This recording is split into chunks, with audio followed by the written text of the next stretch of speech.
Infopork.com.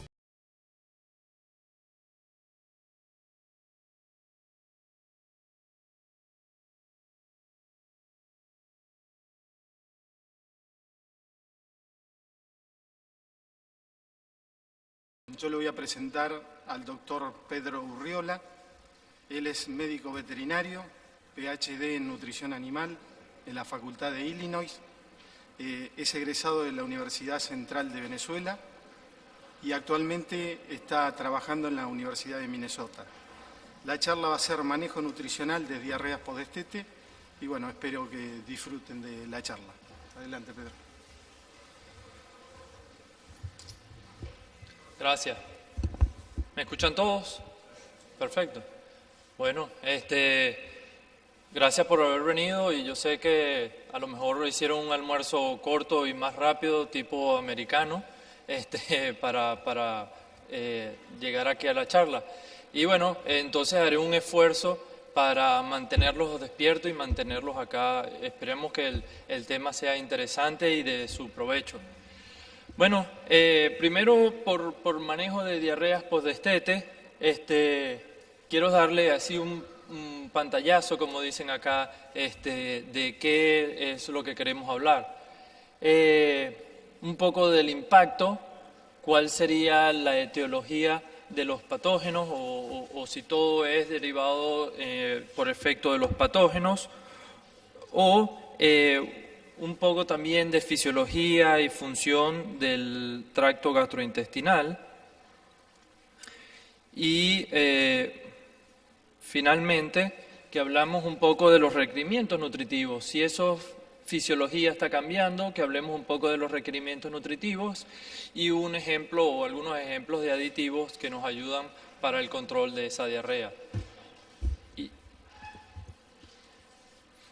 Pero bueno, ¿cuál es el impacto o por qué tenemos que hablar o qué nos interesa acerca de esta diarrea postdestete?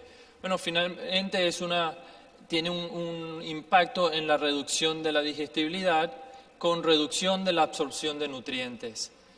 Y eso, pues si no hay los nutrientes, el animal crece menos. Simplemente entonces queremos prevenir la diarrea postdestete porque es un proceso que cambia la digestión y absorción de nutrientes. Por eso se mide que hay un incremento a los días de mercado por cada evento de diarrea que se consiga en postdestete. Que la etapa de postdestete es una etapa de desarrollo difícil para el lechón y por ende tiene que hacer muchos periodos de adaptación, necesita mucha ayuda. Y la diarrea postdestete es cuando fallamos de proporcionar una buena adaptación. Pero bueno, veamos simplemente por qué diarrea y qué son y hay alguna clasificación, ¿no? Es un incremento del volumen o frecuencia de defecación. Hay diarreas que son llamadas osmóticas y otras que son secretorias. Y las osmóticas son aquellas en las que el agua es absorbida o no absorbida y por presión osmótica es traída del intersticio hacia el lumen intestinal. O sea que es agua que migra, que había sido absorbida y migra de nuevamente al lumen intestinal por efecto osmótico, por presión osmótica. Eso, muchos nutrientes, por ejemplo, como la sucrosa o el azúcar de mesa, si le diéramos azúcar de mesa a un lechoncito de los primeros días de edad, obtendría diarrea tipo osmótica, porque el azúcar es un elemento bastante atrae mucha agua y con eso arrastraría el agua hacia el lumen intestinal y causaría la diarrea. Entonces, eventos de malabsorción también causan diarrea y hay otras diarreas como son secretorias. Entonces podemos ver que algunas diarreas que sean de tipo alimentario o que sean por eventos patógenos tienen un manejo diferente. Hacemos cosas diferentes para cada caso. Por eso, como no todas son patógenas, debido a patógenos, entonces veamos qué podemos hacer de manera nutricional. Antes de llegar exactamente a qué hacemos de manera nutricional, vamos a ver cuáles serían aquellos factores no infecciosos que causarían diarrea. Por ejemplo, el exceso de proteína, factores antinutricionales como antígenos de la soya, consumo de alimentos, son 3 ejemplos de factores que voy a hablar ahora a medida que vayamos en la charla cómo causan la diarrea. Pero viendo un poco de la fisiología y de la estructura del gastroctracto intestinal del lechón, podemos ver que el estómago en volumen es una gran proporción de todo el volumen del intestino del animal. Sin embargo, cuando removemos el estómago, pues vemos que gran parte de eso es el intestino delgado. O sea, que el estómago y el intestino delgado tienen un factor muy importante. Primero el estómago, porque el estómago inicia la digestión. Acá es cuando comienza a reducir realmente el pH y comenzaría la digestión, porque las enzimas de la lipasa lingual o las otras amilasas linguales no son enzimas muy activas. La mayoría de la digestión de proteínas entonces empieza en el estómago con una reducción del pH y secreción de ácido hidroclorídrico, secreción de pepsina, y en el lechón vemos que hay poco desarrollo.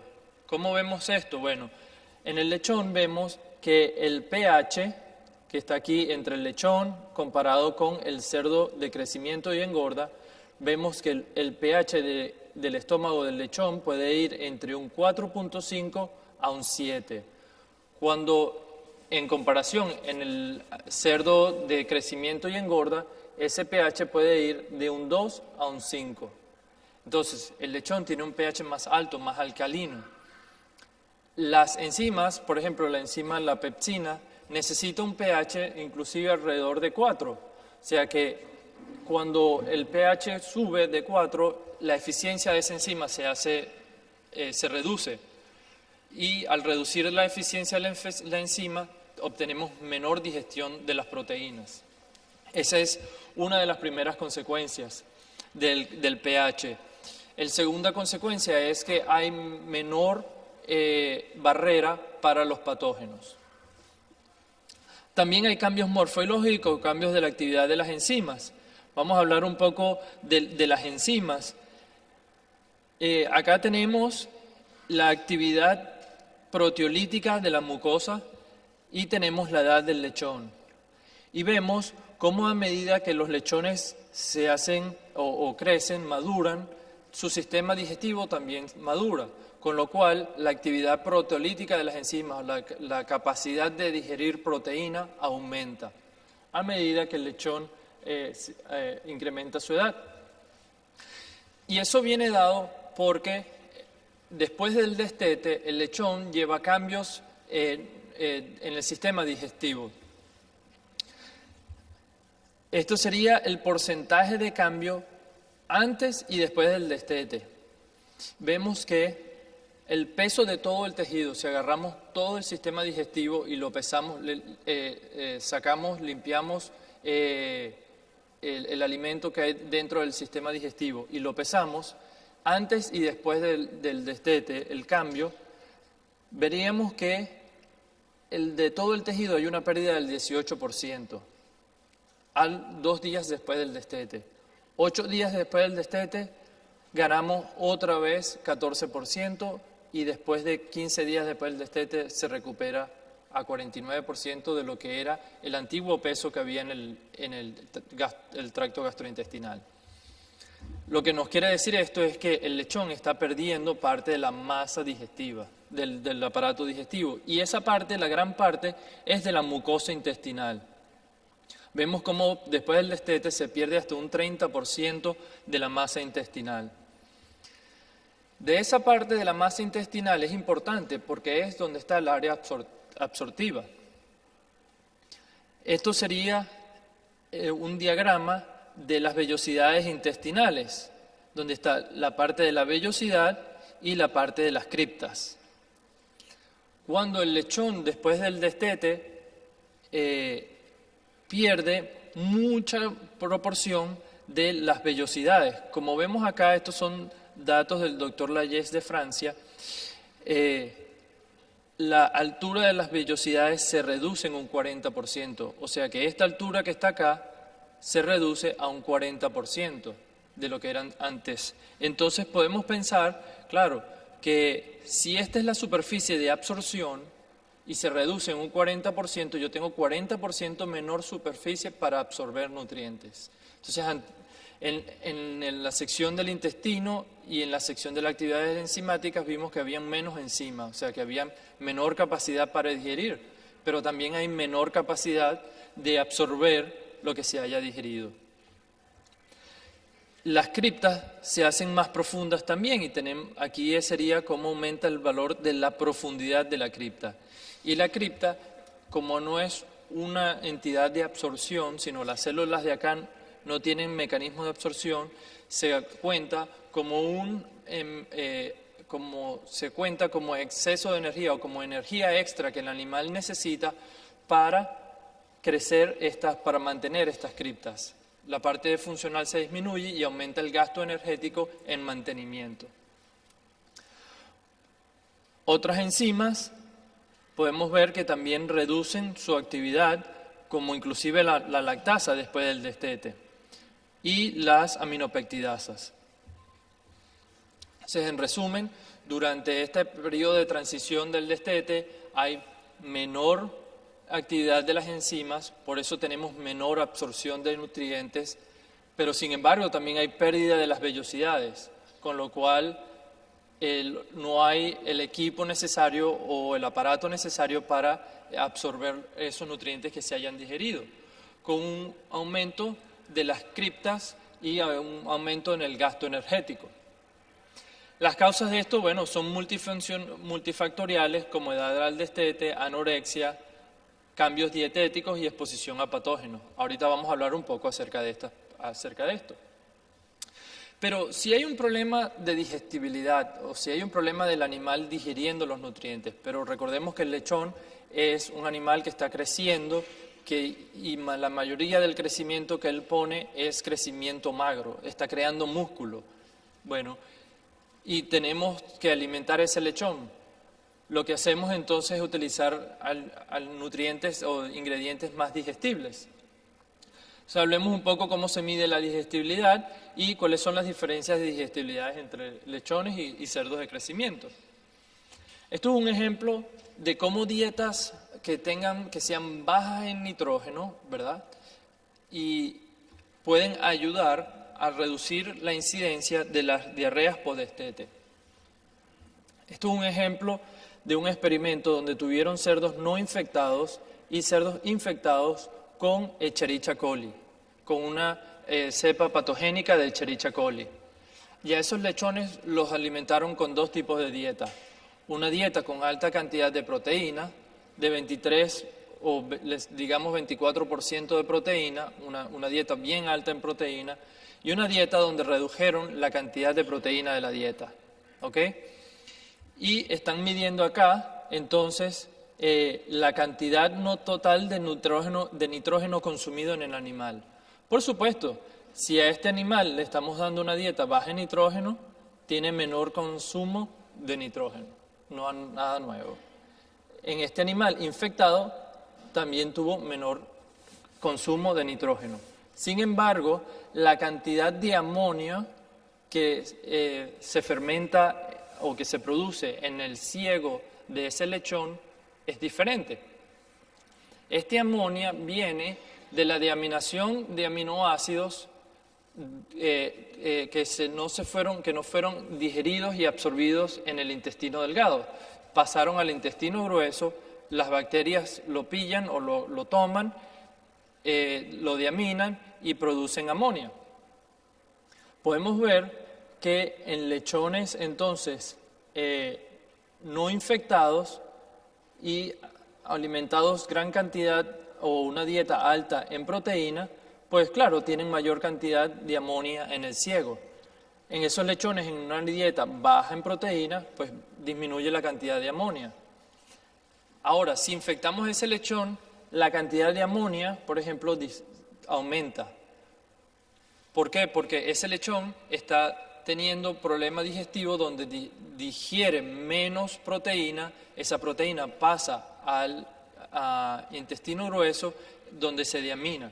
Y mucho de esa proteína termina como amonia, que tiene un defecto deleterio en los enterocitos.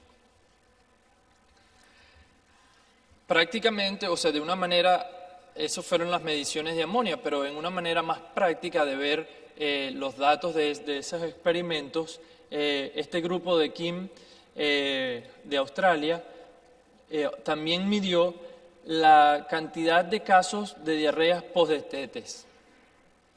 Y cuando alimentaron los lechones igualmente, estas son las mismas dietas con 24% de proteína o 19% de proteína.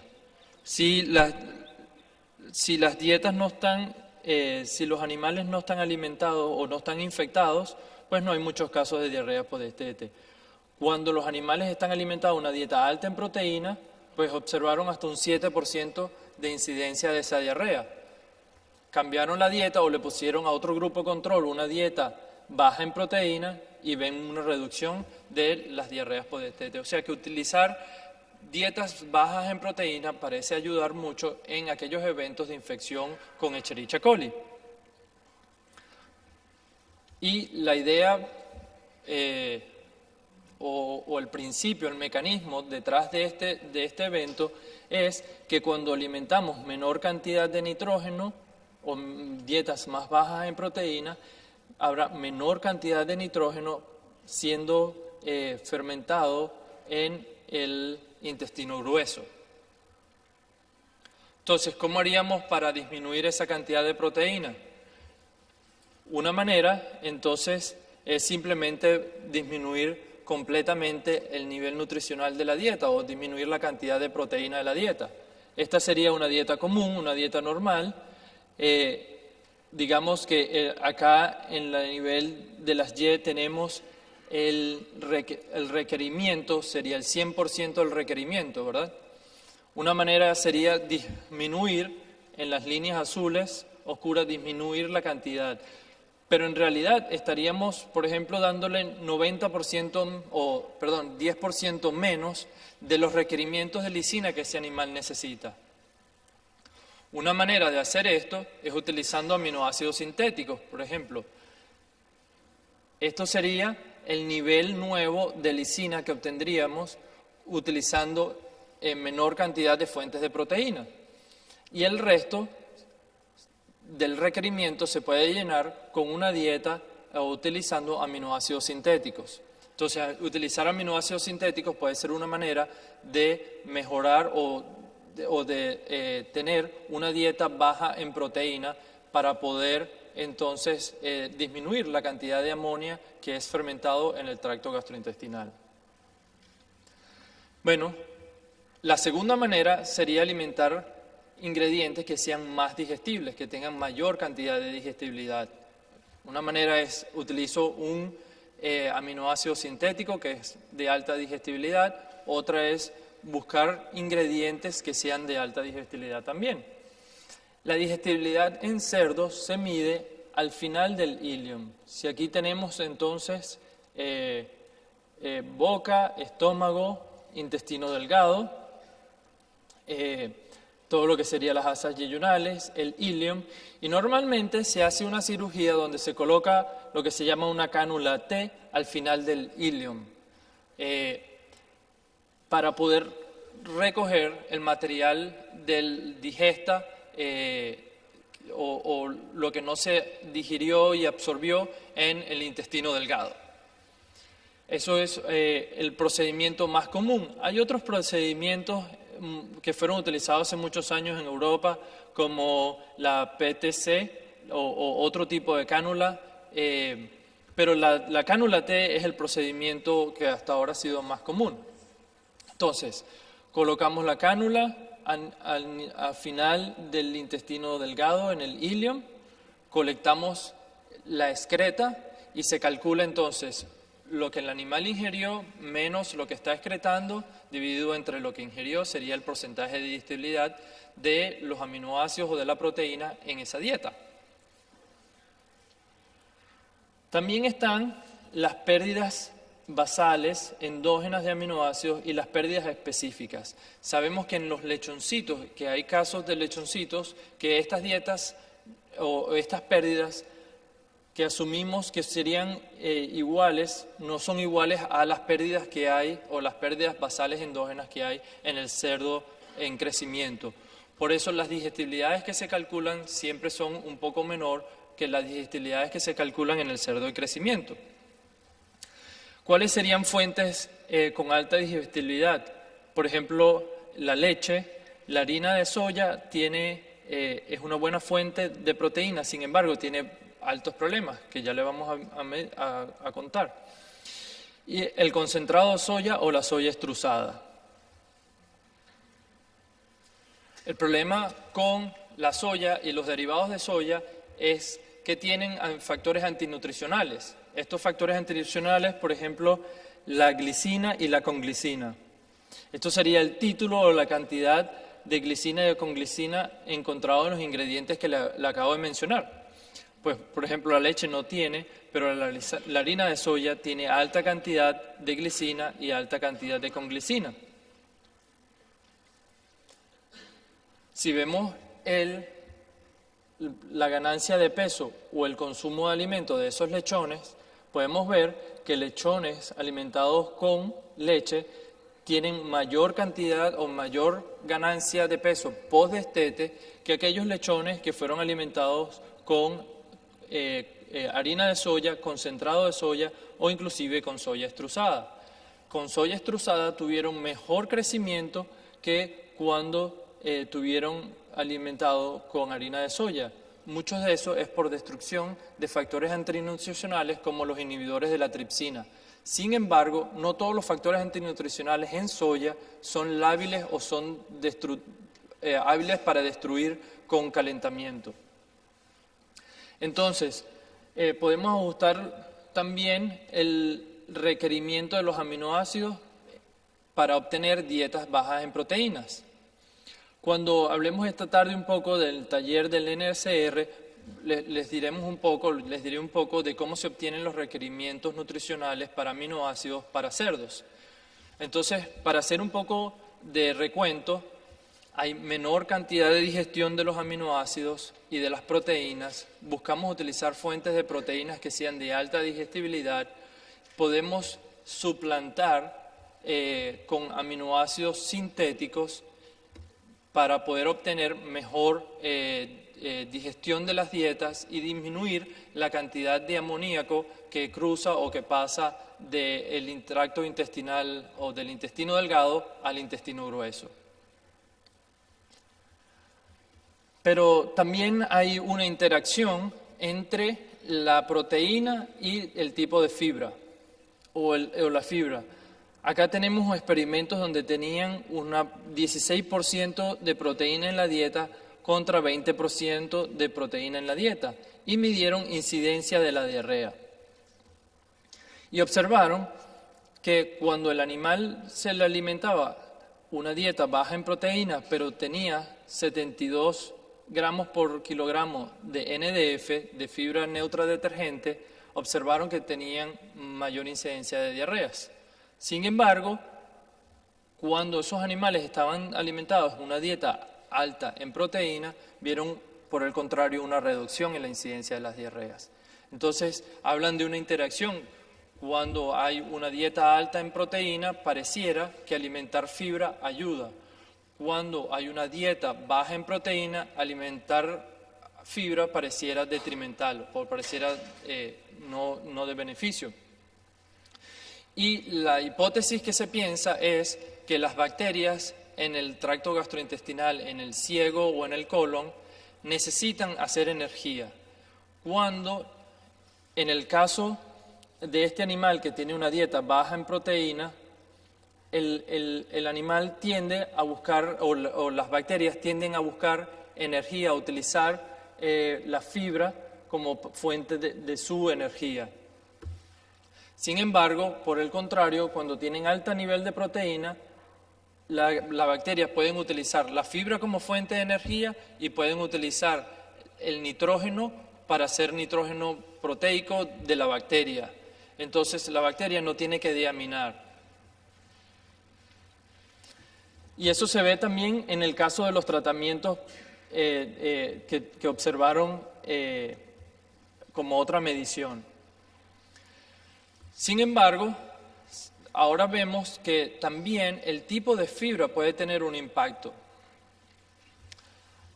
Aquí tenemos el porcentaje de NSP. NSP quiere decir Non-Starch Polysaccharides, o todos aquellos carbohidratos o polisacáridos que no son parte del almidón. Cuando se hace un análisis de fibra se puede hacer por el análisis que les mencioné anteriormente, el NDF, que es muy utilizado en las dietas de rumiantes o muy utilizado en dietas para carne y leche. O se puede utilizar el sistema del NSP o los carbohidratos no almidones. Cuando esos carbohidratos no almidones tienen mayor solubilidad, la mayor solubilidad, vemos que hay mayor cantidad de Escherichia hemolítica en el intestino delgado de los lechones. Entonces, lo que se piensa es que hay una asociación, nada más no es la cantidad de fibra, sino el tipo de fibra que el animal consuma. Y pareciera que a mayor cantidad de consumo de fibra soluble, entonces el animal desarrollaría mayor cantidad de eventos de diarrea. Aquí podemos ver el tipo de fibra, de fibra insoluble, como el salvado de trigo. El salvado de trigo que ha sido molido fino, o un salvado de trigo que ha sido molido o que ha sido poco molido, o con un tamaño de partícula mayor a 1000 micrones. Y podemos ver que la cantidad de Escherichia coli crecida a partir de la mucosa de los lechones que fueron alimentados con estas dietas, en la dieta control, fue mucho más alto, y cuando alimentaron esos lechones con fuentes de salvado de trigo, vieron una reducción de la cantidad de eventos o de la cantidad de Escherichia coli. Igualmente, cuando ese trigo fue molido, no fue molido tan fino, pues vieron una reducción de la incidencia o de la cantidad de Escherichia coli. Entonces, para resumir un poco la parte de fibra, el tipo de fibra puede influir en la recuperación de los lechones. Las fibras solubles parecen tener un efecto deleterio, pareciera ayudando al crecimiento de bacterias patógenas como la Escherichia coli, mientras que el uso de fibras insolubles como el salvado de trigo pareciera tener un efecto benéfico. Sin embargo, el sistema de clasificación de fibra es pobre todavía porque no caracteriza todos los carbohidratos que serían indigestibles. O sea que ahorita el sistema de fibra que se utiliza hoy en día, bien sea el NDF o el NSP, son sistemas que nos dicen cuántos de todos los carbohidratos que hay ahí existen, pero no nos dice cuál de esos carbohidratos hay o cuáles son las propiedades, si esos que están ahí, si eso es una fibra soluble o insoluble. Que más trabajo se necesita hacer para tener una mejor caracterización de ese tipo de carbohidratos y saber cuáles de esos, de los que son solubles, cuáles son los de verdad que tienen un efecto deleterio en la dieta del lechón. Pero el consumo de alimentos también es un factor importante, no nada más entonces cuánto de proteína tengan, qué tipo de fibra, sino el consumo total de alimento. Aquí vemos tres diferentes o dos dietas diferentes con los días postdestetes. Pues podemos ver que dependiendo del tipo de dieta, los animales tuvieron un cambio en su patrón de consumo de alimentos. Y vemos que, como les dije anteriormente, la altura de las vellosidades intestinales y la profundidad de las criptas son importantes. Y vemos que en algunas dietas, entonces, las vellosidades se mantienen en altura los días después de destete, cuando otras pierden rápidamente la altura. Eso entonces nos lleva a decir que los lechones que consumen menor cantidad de alimento tienen menor o tienen un efecto deleterio sobre el tamaño de las vellosidades intestinales. Entonces, un poco de resumen, el pH del estómago también ayuda a mantener los patógenos para no ingresar, que no ingresen al intestino, sobre todo con bacterias comensales o patógenos. El intestino delgado tiene una barrera, tiene la barrera de la mucosa, y en la misma mucosa están las uniones celulares, que en inglés se llaman tight junction, y esas uniones celulares permiten crear una barrera para los patógenos que no ingresen. Histológicamente esto se puede ver de esta manera. Esto sería la foto A, B y C. La foto A sería para lechones 15 días destetados a los 15 días. La foto B destetado a los 18 días y destetado a los 23 días. Y en cada una de las fotos lo que se quiere decir y demostrar es que cuanto más viejo se destete el lechón, menor pérdida de la altura de las vellosidades existe y mayor conservación de la arquitectura y de la arquitectura del intestino. Otro efecto que tiene el destete temprano es mayor cantidad, por ejemplo, en este caso están viendo células mastocíticas, que son células inflamatorias. Y cuanto más temprano sea el destete del lechón, mayor cantidad de estas células hay, con lo cual se piensa que hay mayor cantidad de activación del sistema inmune. Con esa vienen unas consecuencias. Aquí tenemos el efecto de la edad al destete y tenemos entonces los cambios de electricidad en la barrera, en la membrana intestinal, o pruebas de absorción de manitol. El manitol no debería ser un azúcar absorbido en el intestino del lechón. Y vemos que a medida que el lechón cambia, hay menor cantidad de absorción de ese manitol.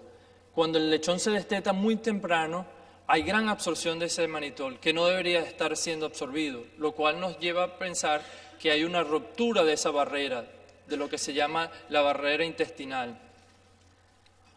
A medida que el lechón se desteta a mayor edad, entonces hay menor absorción de este manitol. Lo que nos quiere decir es que hay mejor protección en la barrera intestinal. Entonces, hablábamos de proteína, hablamos de fibra, pero también ahora un factor de destete, de la edad del destete. Y las estrategias nutricionales se deben ajustar a cada uno de estos eventos. ¿Sí? Porque tampoco queremos sobrealimentar a este lechón, pero tampoco queremos subalimentar a este otro lechón que tiene un periodo de ajuste mucho más rápido. Esto es simplemente una explicación de cómo esos efectos o esos cascada inflamatoria puede afectar la barrera epitelial.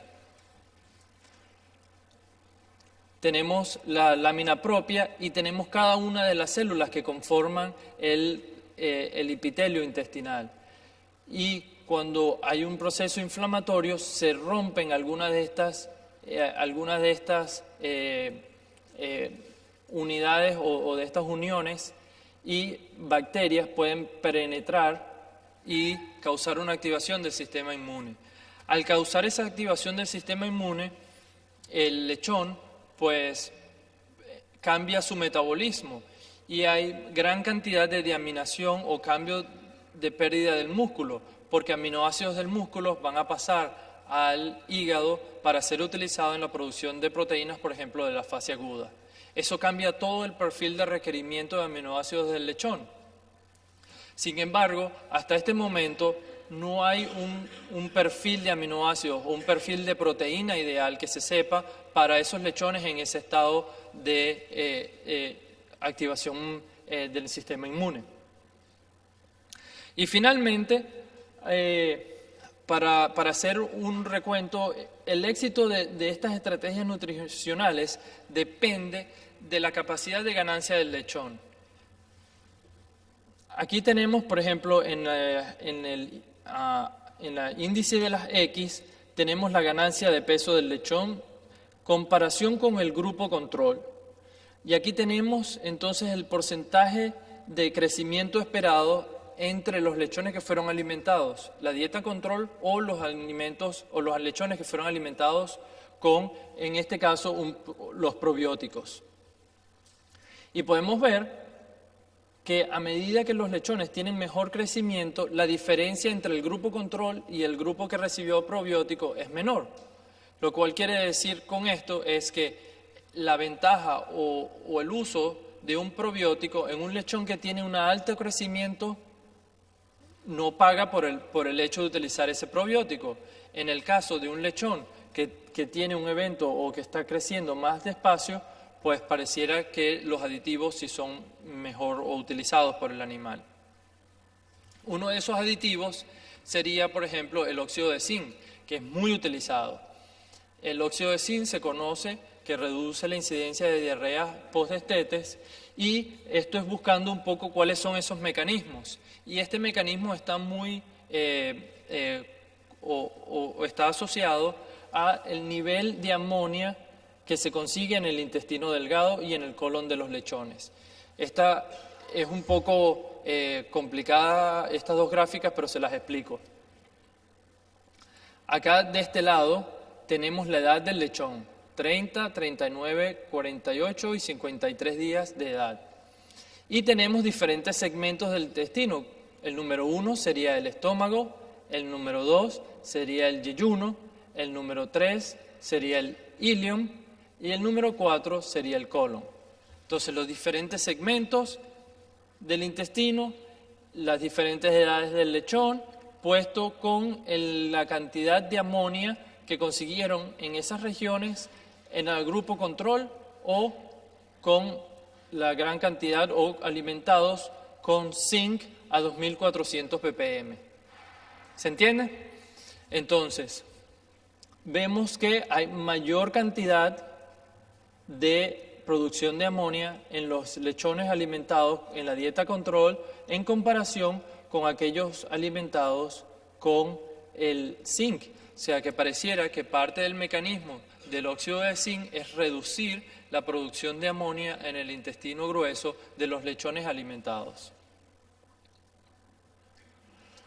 Bueno, con resumen entonces, el impacto de las diarreas postdestetes se puede ver finalmente en la etapa de crecimiento y desarrollo con más días al mercado.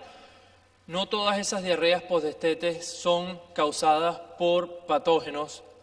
Hay diarreas por mala absorción, hay cambios en la fisiología del tracto gastrointestinal y esas van ajustadas o tenemos que ajustar las dietas por el cambio de digestibilidad.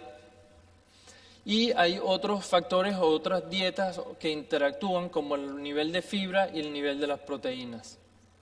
Y esto se debe ajustar a las condiciones de la granja. Como vimos, no en todos los casos un aditivo tiene un beneficio económico o tiene una ventaja sobre una dieta control. Con eso, quisiera darle las gracias por su atención y bueno, si tienen preguntas, estamos listos.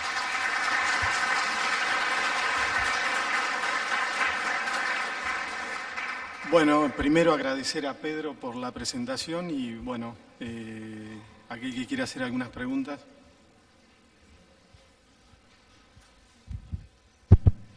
Hola, bueno, muy buena su exposición. Yo quería hacer una pregunta con respecto a la primera parte de la charla, en la cual si nosotros no estamos seguros que en el estómago tenemos el pH óptimo, ¿cómo podemos hacer para asegurar la dieta o para acidificar la dieta, para asegurarnos que no hay una actividad antitripsínica por alto pH? Sí, muy buena pregunta. Hay aditivos que son acidificantes que se han probado mucho en las dietas. Hay gran cantidad de acidificantes, hay varios tipos de acidificantes, inclusive en la literatura, para no dárselos ahorita todos, pero hay una revisión bibliográfica, creo que del doctor Niachotti, de la Universidad de Manitoba. Y ahí se puede ver que los adificantes ayudan a disminuir el pH del intestino. Seguro lo ponemos en la dieta, disminuye el pH del intestino, pero tiene una interacción con el tipo de dieta, porque la misma dieta tiene capacidad buffer o capacidad tampón. Uno puede adicionar el acidificante a la dieta y los mismos otros elementos de la dieta pueden tener actividad tampón para no permitir la acidificación de la dieta.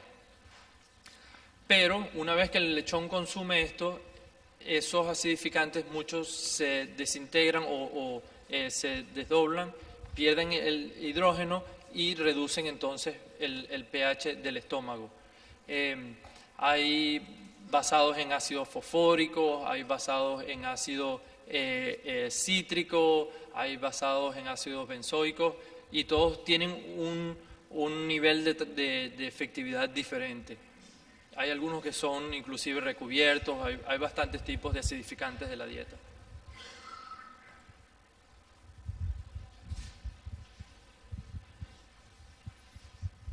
Sí, yo quería preguntarle cómo ve el uso del butirato de calcio en función de energético a nivel celular, el epitelio celular y cómo actúa en la mucosa, porque aparentemente los trabajos que estamos leyendo es que alarga las vellosidades intestinales. Entonces, ¿qué reflexión me podría hacer al respecto?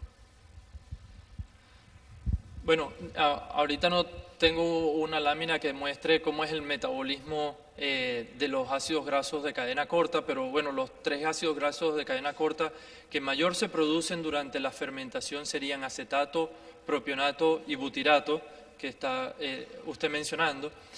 Y del butirato, por mucho de la literatura humana también, y también por mucho de utilizar el lechón como modelo de estudio de, por ejemplo, el efecto de la fibra sobre la salud intestinal, se ha empezado a ver que el enterocito o el colonocito, la célula, prefiere utilizar energía a partir del butirato.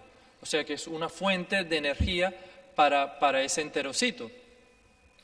Si, como bien vimos anteriormente, que la capacidad de absorción se disminuye y el tamaño de las criptas aumenta y que ese lechón necesita mayor cantidad de energía, pues pareciera que las fuentes de butirato ayudan a ese enterocito a mantener la energía que necesita.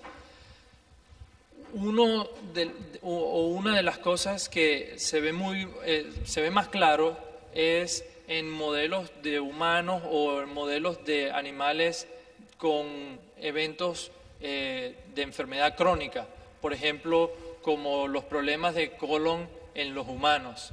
Ahí se ven mucho mejor o mucho más determinado el efecto del butirato, por ejemplo, el tipo de butirato, o en eventos como cáncer del colon, pareciera que el butirato ayuda mucho.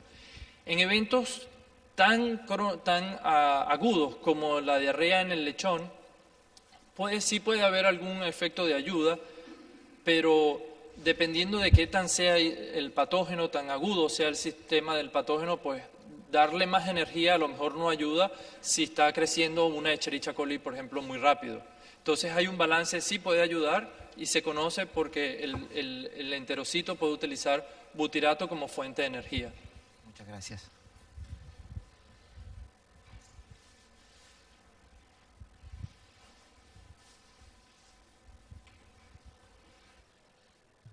Pedro, yo te quería hacer una pregunta y a ver si podés hacer un comentario sobre el porcentaje de fibra que se está utilizando y los niveles de proteína de soja. Los niveles de proteína de soja y los niveles, la pregunta era sobre los niveles de fibra en la dieta y los niveles de soja. Los niveles de fibra en la dieta varían mucho dependiendo de las condiciones de producción y del tipo de materias primas disponibles en cada una de las regiones del mundo. muchas de las regiones o del uso de subproductos es muy común en Europa y se utilizan muchos subproductos que son altos en fibra. Y además de eso, edades de destete un poco más tardías, con lo cual permite entonces presionar un poco más a ese lechón con mayor cantidad de subproductos o incluso con mayor utilización de soya en la dieta. Por otro lado, a medida que el lechón es destetado más temprano, entonces se limita el nivel de soya, hay inclusive limitaciones hasta de un 10% del nivel de soya en la dieta. Uno no quiere tampoco quitar toda la soya de la dieta porque parece que a medida que dejemos o que permitamos al animal consumir un poco de estos factores antinutricionales o factores inmunogénicos, el animal tiende a crear más resistencia y cuando finalmente aumentamos la concentración de estos en la dieta, el animal ha sido previamente adaptado a consumir algo de estos factores inmunológicos. Entonces, lo que muchas veces se hace es un programa de incremento de la proteína con bajo nivel de proteína y bajo nivel de soya y cambio inmediatamente a 15-20% de soya en la dieta a medida que el lechoncito va creciendo. Pero se puede ajustar dependiendo las edades de destete del lechón y dependiendo del nivel de productividad de la granja. Pero también habría que pensar de la calidad de la soya y de qué tan niveles de factores antinutricionales tenga. ¿Alguna pregunta más? Bueno, te agradecemos nuevamente por la charla. Muchas gracias.